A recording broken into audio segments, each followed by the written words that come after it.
Hello, I'm John Garvin, the writer and director, and I'm here with... Sam Witwer. I play Deacon St. John in Days Gone. Yeah, and we're here to talk about the Alternate Path demo. So we did 2 demos for E3 this year.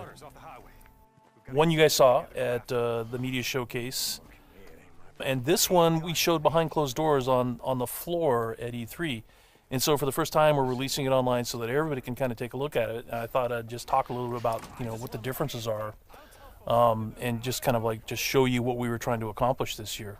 Yeah, I mean, the most obvious difference so far is the last one was nighttime during the rain, and this is daytime during the snow. Yeah, and it's not just cosmetic, and I think that's one of the things we really wanted to emphasize, because this time we're showing sort of a day in the life of Deacon. You see he's on the drifter bike here. We wanted to show a little more of the bike riding and how the weather can kind of impact that. So we have this drifting mechanic, right? You see him kind of slipping and sliding around a little bit. Changes the handling of the bike.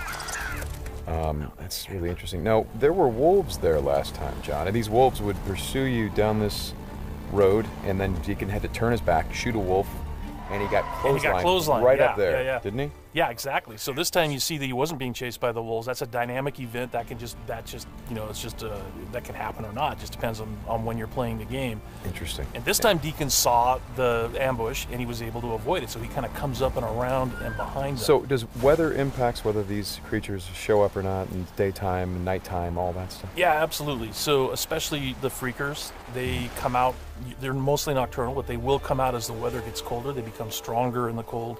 Right. And so that will, again, kind of change up the way the game plays. That's very, very... I kind of love that you decided to do this as a demo, to show 2 completely different iterations on the same exact mission in the game. Yes, exactly. So we wanted to have, the job is basically the same. Deacon hears that his buddy's in trouble, rides out to save his life. And, as you can see here, this is a completely different experience from what we showed in the first demo. In the first one, Deacon gets clotheslined, and it sounded very painful, by the way. Oh, speaking of painful, okay, so the combat in this game is fairly brutal. John, you want to talk about that a little bit? Well, we just wanted to make it as realistic as possible. So, yeah, we're not holding back on that at all. And Sam's done most of his own stunt work for this. And I can tell you that when we're on the performance stage and we're capturing that stuff, we just try to keep it real, right? Right.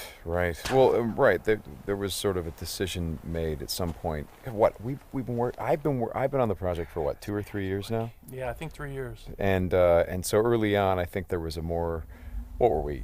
It was more Kurt Russell and sort of a two-fisted thing, and then it turned into, hey, let's take this quite seriously. And what that required is a lot more. Taking this combat stuff and showing the horror of the violence that happens and it were this type of circumstance to take place. I mean, realism, weirdly enough, is the thing we keep going back to when it comes to not just the stunts, but also the performance style. I think, it was very important that it doesn't seem like a bunch of actors, saying lines. It was all very incidental. And we wanted the world to sort of reflect that as well. So you saw there that, Deacon broke into that emergency vehicle and found some supplies. So this is what we're calling our survival vision. So you saw that earlier when he was looking at Manny's bike on the ground. Mm-hmm. And it's just kind of a way of seeing tracks in the world and sort of imagining what might have happened. Mm-hmm. And here, I just wanted to point out that you're seeing in this part of the demo that there are freakers there. There weren't there before because it wasn't snowing. It was, and it was getting lighter out. It wasn't getting darker like it is. And so, it changes up the way you can play through the level. And what is this? We call this the meat wall. The meat wall. Yeah, and it's not just there, to make the guys who put them up to seem evil. They're there for a purpose because, again, freakers are living creatures. They eat. That's their primary thing. They want to eat.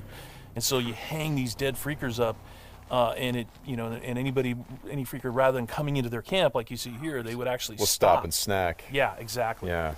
And then the same thing with this freaker that they've hung upside down. Mm-hmm. There's a bear trap underneath it, and they use that because a freaker will come, be attracted to the meat, and then hit that trap. Interesting. Another thing you just saw, by the way, is that tin can. The tin can trap that you that's an alarm that the Marauders will put up. And this is, again, some of the things that Marauder camps just do. And you find these Marauder camps throughout the world. You'll find traps like that, and then if you're careful and you're paying attention, you can avoid them. Because in the first demo, Deacon didn't avoid it, and he set off that alarm. Right. Now this is the same tactic that he used last time. Throws the rock to get someone to lure him over and have him step in the bear trap. But this one plays out a little bit differently than last time. One of the things that struck me, and we've talked about this obviously as we've shot, but there's an effort of the other Marauders to get this guy to shut up, and he won't. Yeah, and so in the first demo, Deacon's heading on down the trail, and you can hear that happening behind him. Right. And this time we're showing what happened. So, he's watching everybody react to this poor guy trapped in the in that bear trap, and she just is like, shut up, shut up, shut up, and then just loses it and shoots the guy. Right. Right. And of course, in the meantime, Deacon is crafting a Molotov and just takes them all out. Right. Oh boy, that's good. Ow. Ow. So again, it's like in the previous demo, Deacon would have gone off to the trail down to the right.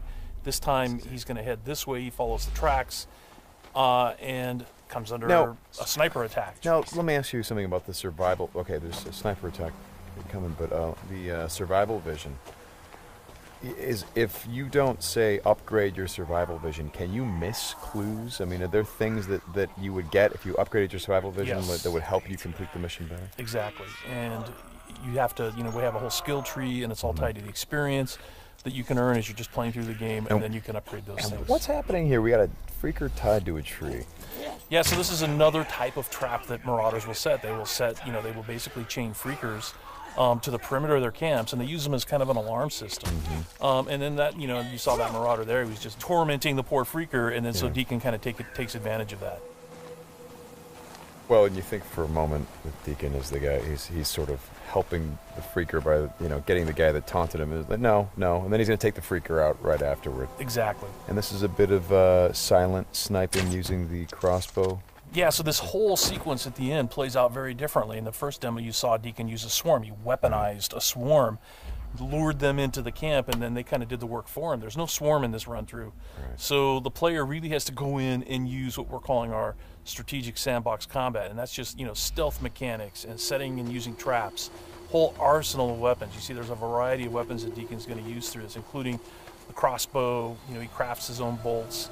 And he's got to figure out how to get up to Manny, just using his combat skills instead of doing it strategically. So straighten me out. Those bonfires, were those there in the previous demo? No, they weren't. Right. So that's another big difference. Is that if you come here during the day, it's like in the media showcase demo, there was like kind of a fight club thing going on. Right. They were punching each other, and everybody was just sort of getting into it. Nobody's really paying attention to what's going on. Yeah. And now it's getting dark and it's cold out. So they've built these bonfires. So. And again, it's not just a cosmetic change in the way the... Well, it's cold, right? Yeah, it's because it's cold. They have to build some... So it changes the way the Marauders behave in the level. Mm-hmm. Well, that's very... Again, this is part of the reason why I love that you did this as a demo, because the behavior of all of these things, not just the freakers, but the Marauders, everything, there's a logic to it. You can track why they're doing the things that they're doing. And you can use it to your advantage in the gameplay. That's kind of what I like about this so much. And that's really what we wanted to showcase this year, is that it's an open world game, and everything you see around here. And again, we're only playing this two different ways. You saw that waterfall way up there off in the distance. There's a bridge that goes in front of that. If you had a sniper rifle and enough ammunition, you could have driven your bike all the way up there. There's trails that go all the way up there. And you could have used your sniper rifle to take out this entire camp, because it would have taken them a while to figure out where the shots were coming from and to get to you. So, that's a different way to play it. There's another way to play it, by the way, where you could have just stealthed in through the entire camp if you had the skills to do it. And you could have just taken everybody out silently, or almost everybody.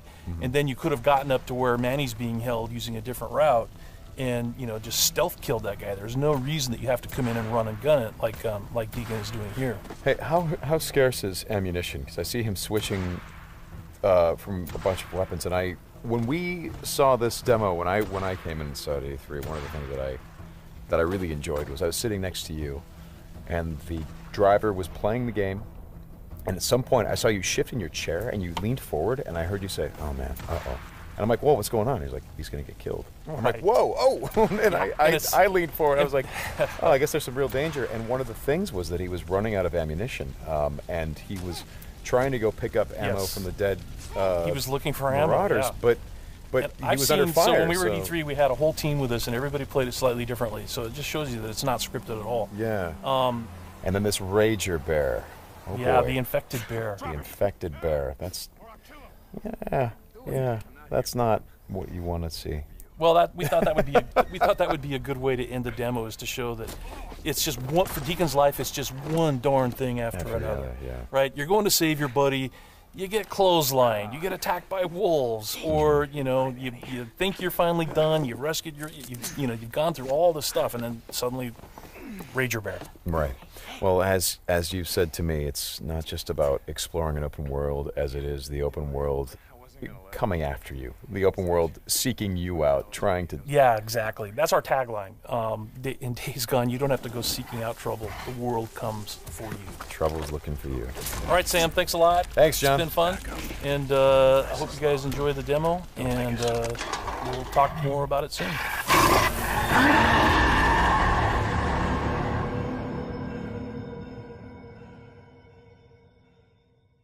PlayStation